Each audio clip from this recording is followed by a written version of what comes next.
The text arrived at 2:47 a.m. Atlanta time. Brenda Williams was not asleep. She had been lying in the dark for 3 hours, staring at the ceiling fan. Her daughter was supposed to call at 10 p.m. Dubai time. That was 2 p.m. in Atlanta. Brenda had waited, then 3 p.m., then 4. She called Keisha's Dubai number 6 times. Each call went straight to a voicemail greeting in Arabic and English. Brenda sat up in bed. The blue glow of her phone illuminated the room. The message was short. 4 words. No greeting. No explanation. Do not trust the contract. Her thumb hovered over the screen. She read it again. She felt a cold knot form in her stomach, a physical pressure just below her ribs. It was the same feeling she had the morning her husband collapsed in the kitchen.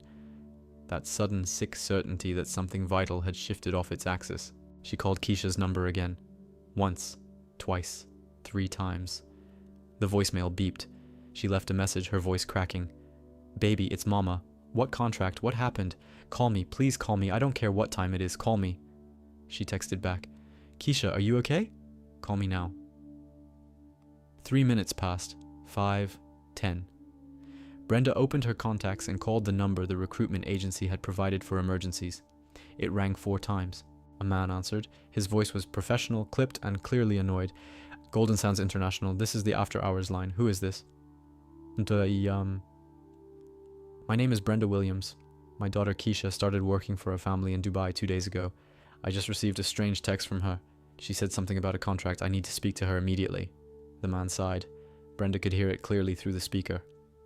Mrs. Williams, your daughter is fine. She is in a gated private residence. The family has strict rules about personal calls during the first week of employment. It is part of the adjustment period. She will contact you when she is allowed. Brenda's grip tightened on the phone. Allowed? She is a grown woman. She can call her mother whenever she wants. Not without the family's permission. It is in the contract. Section 7, subsection C. She signed it. The man hung up. Brenda sat in the dark, clutching the phone. She remembered the last time she saw Keisha, at the airport security checkpoint. Keisha had turned back, waved, and shouted over the noise. I'll text you when I land, Ma. Keep the porch light on for me. The porch light was still on. Brenda had not turned it off since her daughter left. By 4 a.m., Brenda had filed a missing person report with the Atlanta Police Department. The officer on duty was a young man named Sergeant Reeves. He typed her information into a computer, nodding politely but offering nothing in return. Ma'am, she traveled internationally on her own. She's 26 years old. She's not a minor. We can't force the Dubai authorities to do anything based on a cryptic text message. Then what do I do? Reeves pushed a card across the desk. It had the address of the U.S., Embassy in Abu Dhabi, and a phone number. Call them, but be prepared to wait. Diplomatic channels aren't fast. Brenda drove home. The sun was rising over the Atlanta skyline. She walked into her daughter's bedroom. Keisha's bedsheets were still made. Her makeup bag was missing. A single hair tie lay on the dresser. Brenda picked it up. She held it in her palm. She called the embassy at exactly 8 a.m. Washington time. A consular officer named Patricia answered. Patricia was polite, efficient, and practiced in the art of managing worried families. Mrs. Williams, I understand your concern. We will contact the Dubai police and the family's local sponsor, but you must understand, your daughter is in a private residence in a foreign country. We can ask, but we cannot compel. The Dubai authorities will need probable cause to intervene. Probable cause. I have a text message saying, do not trust the contract. What more do you need? Patricia paused. I will escalate this to our American Citizen Services Unit. Please stay by your phone. Brenda stayed by the phone. She stayed for the next 30 hours. She did not eat. She barely drank water. She replayed Keisha's last text over and over until the letters blurred. Do not trust the contract. What contract? The one she signed.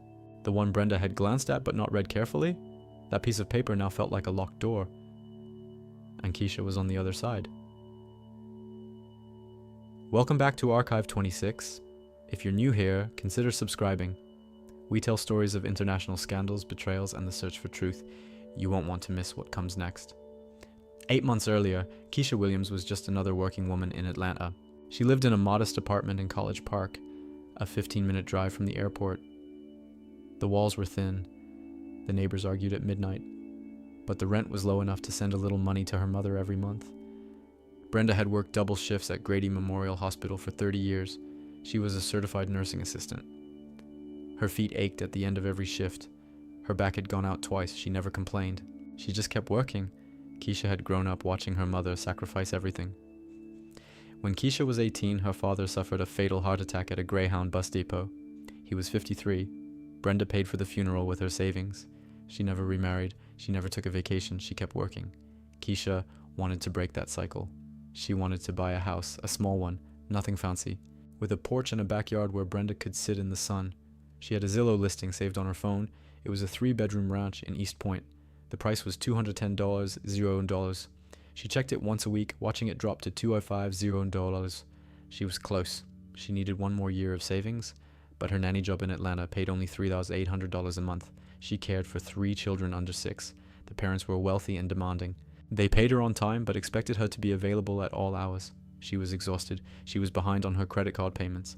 The dream house was slipping further away. Then the email arrived. The subject line read, "Private nanny position, Dubai, exceptional compensation." Keisha read it during her lunch break, sitting in her car outside the family's mansion in Buckhead. The salary was listed as $30, $1,000 per month, tax-free. Accommodation included, travel included, 4 weeks of paid vacation per year. She read it 3 times. She thought it was a spam scam. She Googled the agency. Golden Sands International had a professional website. It featured photographs of smiling nannies with children in luxurious settings. There were video testimonials from women in the UK and Australia. The company had a Delaware registration. It had a physical address in Dubai. She replied that same afternoon. Within a week, Keisha had her first video interview. The call was with a woman who introduced herself as Sana. Sana wore a silk headscarf and diamond studs. Her living room had gold trim and Italian marble. 2 young children sat beside her, a boy and a girl, both dressed in designer clothes. "We need someone like you," Sana said. Her English was polished but accented. "Someone discreet. Someone who understands privacy. We pay well because we demand loyalty." "Are you loyal, Keisha?" "Yes, ma'am, I am." Sana smiled. It was a wide smile that did not quite reach her eyes. Keisha told her mother that night. Brenda sat at the kitchen table, stirring a cup of tea that had gone cold. She listened carefully. $30,000 a month, Keisha. For watching 2 kids? That's what they're offering. Brenda put the spoon down. That's not normal. There's no such thing as normal pay like that. It's Dubai, ma. Rich people, oil money, they pay for quality. Did you talk to anyone else who works there? Another nanny? Keisha hesitated. No, but the agency seems legit. They have a website. They have references. Brenda shook her head slowly. People can fake websites, baby. I watch the news. I see these stories. Women go abroad for work and they never come back. That won't happen to me. I'll be careful. I'll send you the address. I'll call you every night. Brenda wanted to say more. She wanted to forbid it, but she looked at her daughter's face and, so determined, so hopeful. She remembered her own younger self, working double shifts, dreaming of a better life. She could not take that dream away. She could only try to protect it. "Promise me one thing," Brenda said. "Anything. Promise me you'll text me the address of that family, the exact location. And if you miss 2 calls in a row, I'm calling the embassy." "I promise, Ma." 2 weeks later, Keisha received the contract. She read it over dinner at a Waffle House with her best friend Monique, and Monique worked in a dental office. She was practical, skeptical, and fiercely protective. "That clause there," Monique said, pointing at the screen. "Section 7, subsection C. The employee agrees to surrender all travel documents to the employer for the duration of the employment period. That means they take your passport key." Keisha frowned. "It says, for security clearance. They need to verify my identity." "They have your passport copy already. They don't need your actual passport." Keisha bit her lip. She had thought about this clause. It had made her uneasy. But she had also thought about the $30,000. She had thought about the East Point house. She had thought about her mother sitting in that backyard, finally at peace. "I'll ask them to change it," she said. She did ask. The agency representative replied within hours. "This clause is standard for all Gulf placements. It cannot be modified. It is for the protection of the employer's family and property." Monique told her to walk away.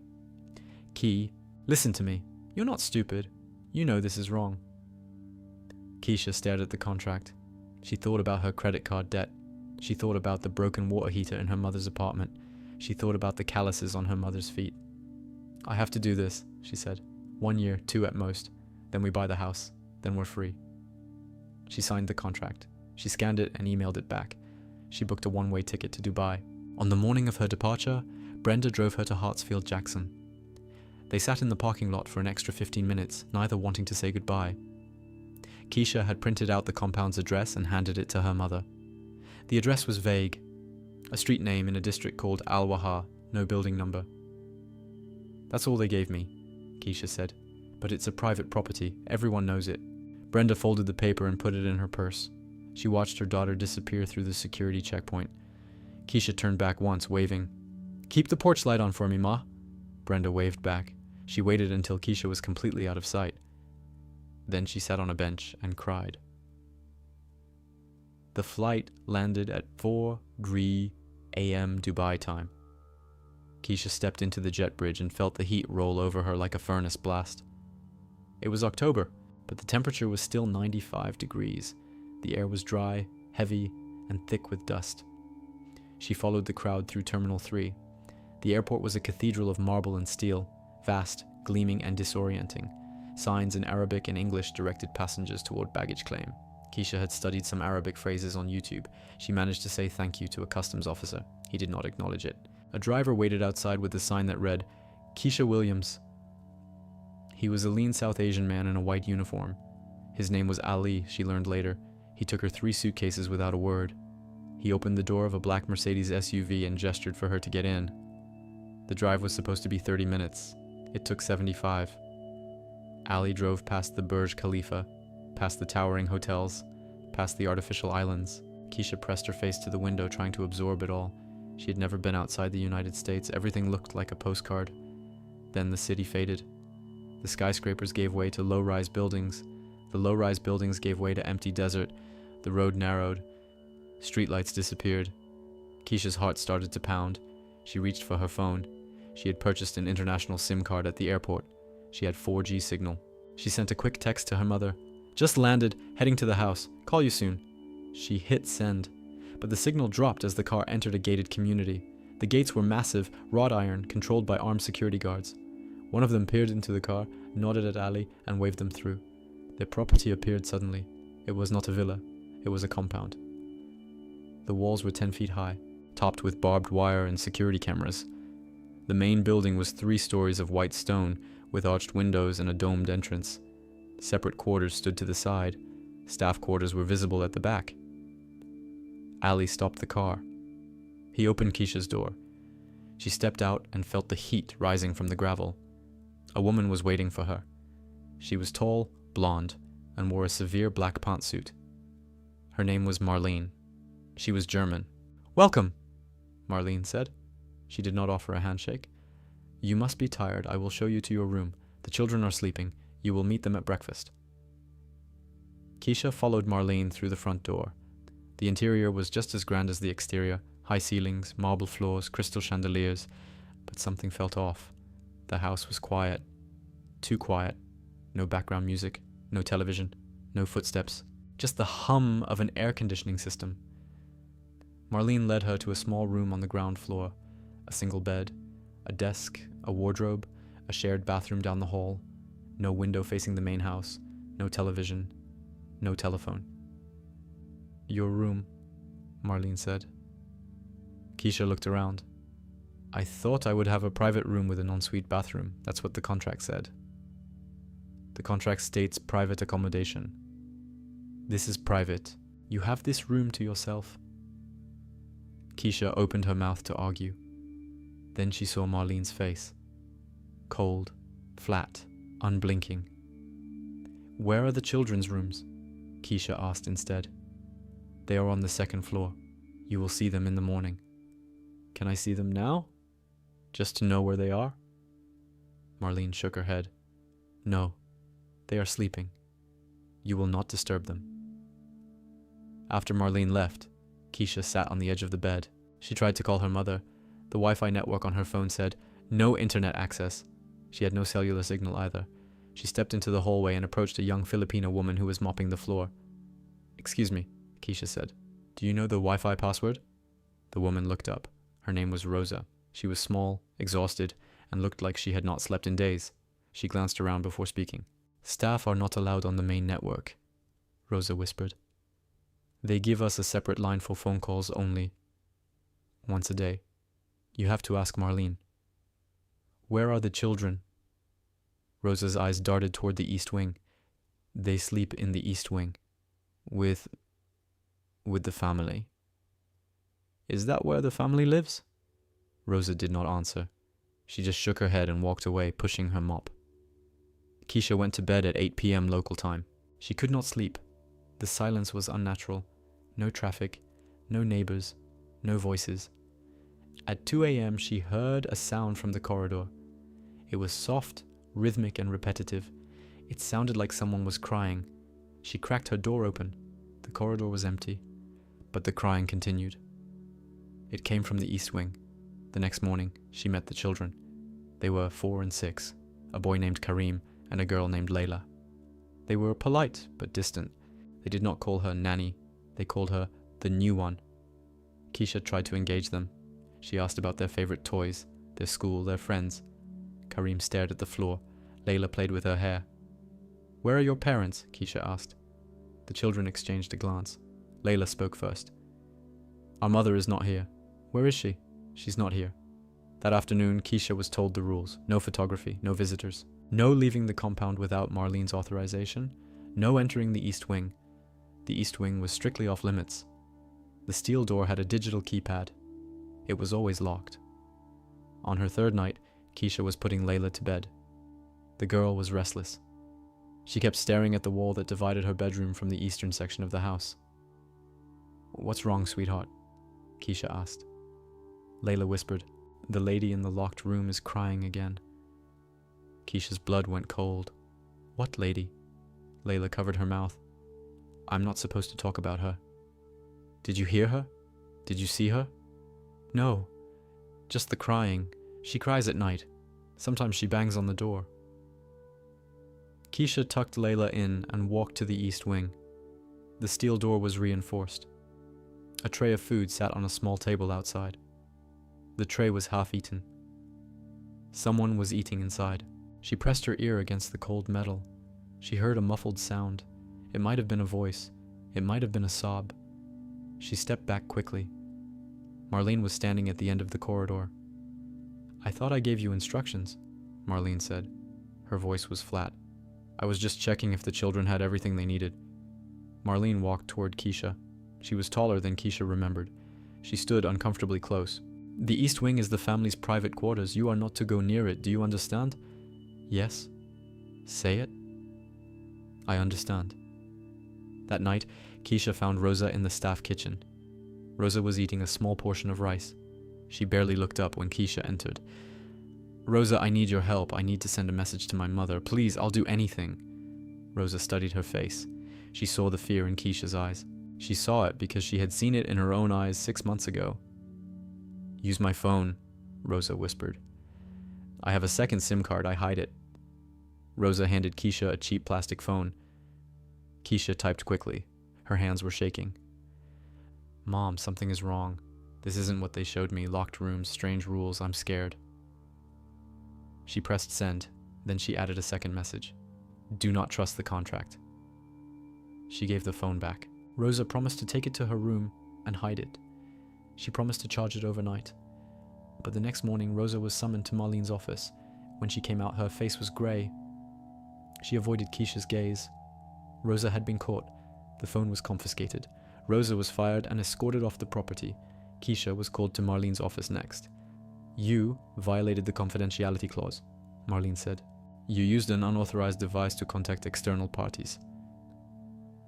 I was talking to my mother. That is not your mother's concern. This is a private employment relationship. You signed a contract. You agreed to the terms. Marlene took Keisha's passport from a drawer. She placed it in a locked cabinet. She turned the key and pocketed it. Until we decide what to do with you, Marlene said, you will not leave this property. You will not use any electronic devices. You will not speak to the other staff. Where are you taking my passport? That's mine. That's my property. It is now in the family's custody, Section 7, Subsection C, you signed it. Keisha stared at the locked cabinet. She stared at Marlene's cold, flat face. She remembered the sound of crying from behind the steel door. She was not a nanny. She was a prisoner. Brenda Williams did not sleep for 4 days. She called the US Embassy in Abu Dhabi 3 times a day. She left voicemails. She sent emails. She received polite but unhelpful responses. Mrs. Williams, we have made inquiries with the local authorities. They have no record of any incident involving your daughter. We recommend you remain patient. Patient? Brenda wanted to scream. Her daughter had sent a message saying, do not trust the contract. Then silence. 48 hours. 96. She drove to Golden Sands International's Atlanta office. It was a small suite in a business park near the airport. The sign on the door was glossy and professional. The receptionist offered her a seat. Brenda did not sit. I want the family's direct contact information. I want the property owner's name. I want to speak to my daughter. A man emerged from an office. He was tall, well-dressed, and spoke with a British accent. His name was Mr. Patel.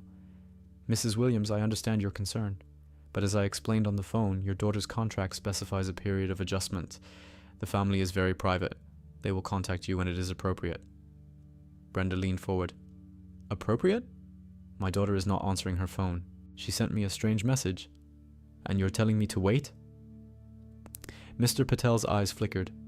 It was a fraction of a second, but Brenda saw it. He looked nervous. I will personally contact the family tomorrow, he said. I will request that your daughter calls you, but I cannot force them. Brenda left the office. She sat in her car and cried for 10 minutes. Then she drove to a private investigator's office in Decatur. The investigator was Dale Morrison, a retired FBI agent who specialized in international missing persons cases. He had sandy gray hair and a haggard face. He had seen too many of these cases.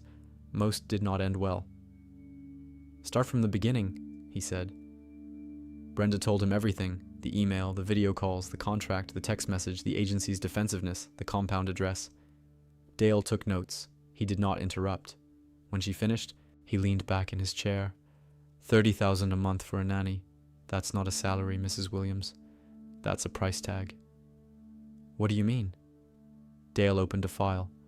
He had worked on similar cases in the past. Women recruited for domestic positions in the Gulf, lured by impossible salaries, then trapped in private compounds. Some were forced into domestic servitude, others were coerced into surrogacy. A few simply vanished. The contract is the key, Dale said. Send it to me.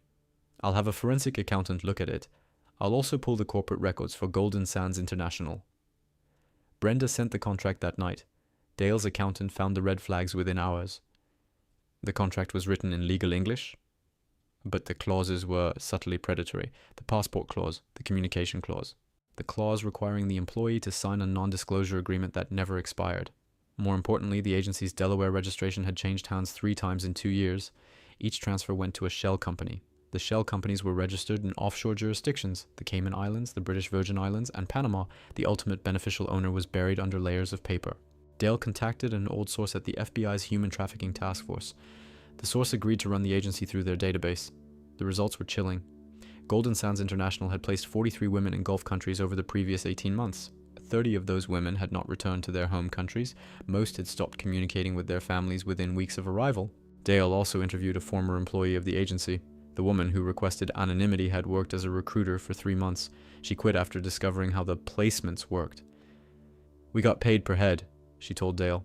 A bonus for every woman we signed. We were told to target women who were financially stressed, single mothers, women with student debt, women who had no other options. And we were told to use a specific script. High salary, luxury accommodation, very private family. The more private the family, the more we emphasized it. Did you ever meet the families? Dale asked. No, only the representative, Sana. But she wasn't one person, it was a role. Different women played Sana on different calls. They were actresses. Dale found a trail. He discovered that one of the shell companies had made a wire transfer of $50 US to a talent agency in Sharjah. The talent agency provided actors for corporate videos. One of the actors, a woman named Fatima, had played the role of Sana for at least 3 different recruitment videos. Dale called Fatima. She was afraid to speak, but she agreed to confirm one detail. I was paid to read a script. I was told the videos were for a business promotion. I did not know they were used to recruit women. I did not know the women were not real employees. Brenda forwarded all of this to the FBI. The Bureau opened a formal investigation. But the investigation moved at a glacial pace. International jurisdiction was complicated. The FBI could not enter the UAE without official permission. They could only request assistance through diplomatic channels. The US Embassy in Abu Dhabi remained cautious. The consular officer Patricia called Brenda once a week with no new information. "I'm sorry, Mrs. Williams. The Dubai police have confirmed your daughter entered the country legally. They have confirmed she is residing at a private address, but they have not been able to verify her physical presence. The property owner is not responding to inquiries. He's not responding because he's hiding something," Brenda said. "You know that." "I am limited in what I can do," Patricia said. "I cannot authorize a police raid on a private residence based on a single text message." Brenda hung up the phone and screamed into her pillow. She called Keisha's number 147 times in a single night. Each call went to voicemail. The same Arabic and English recording over and over. She sat in Keisha's bedroom. She held the hair tie that was still on the dresser. She stared at the Zillow listing on her phone. The East Point house, still for sale. The price had dropped to 195,000 riyals. The breakthrough came from an unlikely source. His name was Ahmed. He was a former maintenance worker at the compound. Ahmed had been fired 2 months before Keisha arrived. He was a quiet Egyptian man who had worked at the property for 3 years. He had seen things, strange things, things he did not understand. When he heard from a friend still working at the compound that a new American woman had been put in the East Wing, he knew he had to speak up. Ahmed contacted the Dubai police anonymously. He provided a detailed description of the property's layout. He provided photographs he had taken discreetly over the years. He provided copies of the security logs that he had kept after his termination.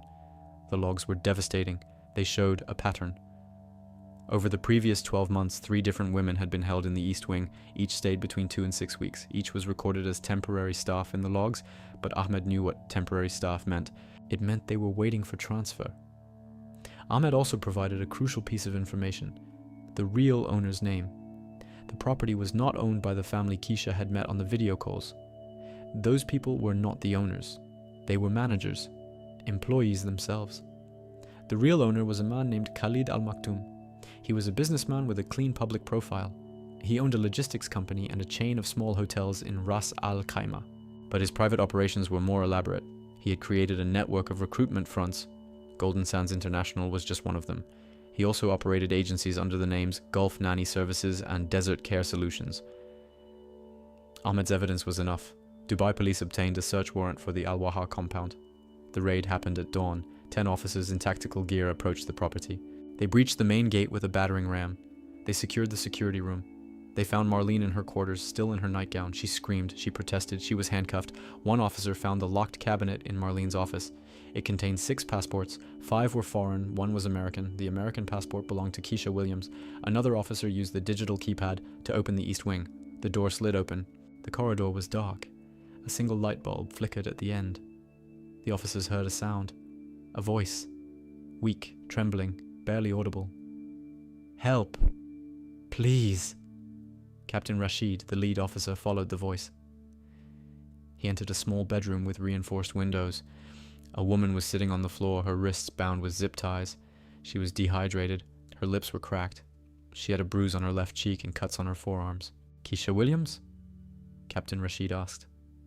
The woman nodded. She started to cry. She could not stand on her own. Captain Rashid gently gave her water.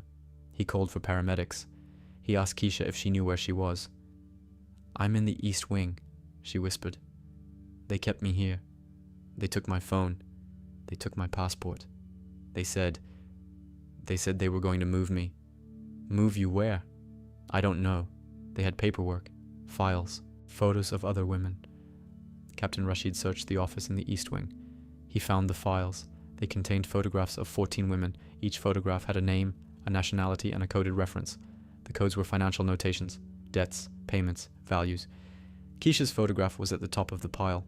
Beside her name, someone had written, "Atlanta, $30, ready for transit." She was scheduled to be transferred to a second location in 2 days.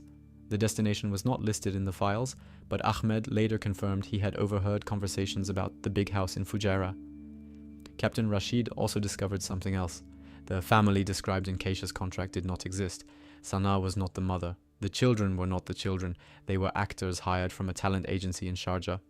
The agency had been paid $5,000 for their services. The talent agency's manager was questioned. He confessed.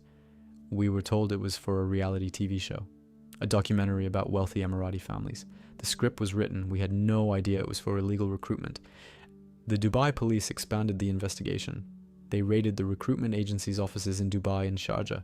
They seized computer servers, financial records, and email correspondence. They found a spreadsheet labeled Project Oasis. It listed all 43 women placed by the agency. 21 of them were marked with a red C, which investigators later determined meant closed or completed. Those women were either still in captivity or had been sold to third parties. Interpol was notified.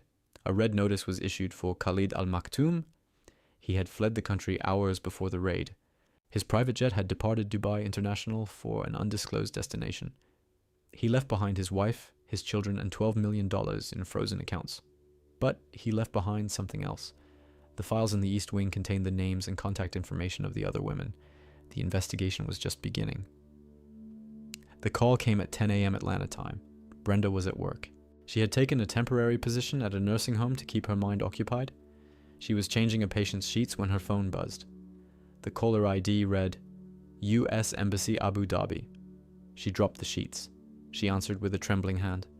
Mrs. Williams, this is Patricia. I have news. Your daughter has been found. She is alive. She is at a hospital in Dubai. She is being treated for dehydration and minor injuries. She is safe. Brenda collapsed into a chair. A nurse rushed over. Brenda waved her away.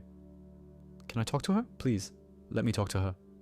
I will arrange a video call within the hour. But Mrs. Williams, your daughter has been through a terrible ordeal. She may not be able to speak much. Please be patient. The video call happened at 11:15 a.m. Brenda saw her daughter's face on the screen. Keisha's cheek was bruised. Her eyes were hollow. But she was alive. She was breathing. She was there. Mama? Keisha whispered. Brenda cried. She cried so hard she could not speak for a full minute. Keisha cried too. They looked at each other through the screen, separated by 7,000 miles. I'm coming to get you, Brenda said. I'm getting on the next flight. Mama, I'm okay. They're helping me here. They're giving me food. They're giving me a phone. I don't care. I'm coming. Brenda booked a flight that afternoon. She flew to Dubai via London. It was a 20-hour journey. She did not sleep. She stared at the seatback screen, replaying the video call over and over. When she arrived at the hospital, she walked into Keisha's room and held her daughter for 10 minutes without saying a word. Keisha's wrists had red marks from the zip ties. She had lost 10 pounds. Her hair was matted, but she was alive. The doctor explained Keisha's condition. She had been malnourished. She had not eaten solid food for 3 days before the raid. She had a concussion from being struck during her confinement, but she would recover physically. The psychological damage was harder to quantify. Keisha had nightmares about the steel door. She could not sleep in a closed room for weeks. She jumped at sudden sounds. She refused to eat when a door locked behind her. But she started talking. She told her mother everything. The locked wing, the crying, the voices of other women in adjacent rooms. The moment Marlene took her passport. The final transfer plan. They had a room with beds, Keisha said. They had photos of other women. They were planning to sell us. I heard them talking. They said the agency was just a front. They recruited women with the job offers, then moved them through the system. Some went to private homes, some went to other countries. I don't know what happened to the others. Brenda held her daughter's hand. It's over now. You're safe. You're coming home. Keisha recovered in Dubai for 2 weeks. The embassy arranged expedited travel documents to replace her confiscated passport. The FBI flew in an agent to take her statement. She provided details about Marlene, about the security guards, about the locked rooms. Marlene was arrested and charged with human trafficking, false imprisonment, and document theft. She faced up to 25 years in an Emirati prison. Her trial was swift. Her defense was that she was following orders. The court did not accept the defense. She was convicted and sentenced to 18 years. The agency's British representative, Mr. Patel, was arrested in London on an extradition request. He fought the extradition, but British courts ruled against him. He was sent to Dubai in handcuffs. Khalid Al-Maktoum remained at large. His assets were frozen. His companies were liquidated. Interpol listed him on its red notice registry. He was known to have traveled to Turkey, then to Azerbaijan, then to Russia. His current whereabouts were unknown as of the last update, but the investigation uncovered more than just his crimes. It uncovered the scale of the network. 43 women had been recruited. 21 were accounted for. Some had been rescued. Others had escaped on their own. A few had been transferred to third countries and had never been found. Keisha's case became a landmark. Dubai authorities implemented new regulations requiring all domestic employment agencies to register with the Ministry of Human Resources. Background checks on employers became mandatory. Employers could no longer hold staff passports under any circumstances. The new law was called the Keisha Williams Protocol, but laws alone could not undo what had been done. Keisha Williams returned to Atlanta in December. She came home on a Delta flight seated in a window seat. Her mother sat next to her holding her hand. The East Point house had been sold. Brenda had lost the listing. But Keisha did not care. She had bigger things to focus on. She enrolled in community college. She studied counseling. She wanted to help other women who had been trafficked or exploited. She volunteered at a shelter for survivors of domestic violence. She still woke up in the middle of the night. She still heard voices in locked rooms. She still felt Marlene's cold stare on her back. But every morning she got up and looked out the window. Brenda kept the porch light on. She had not turned it off since the night Keisha left.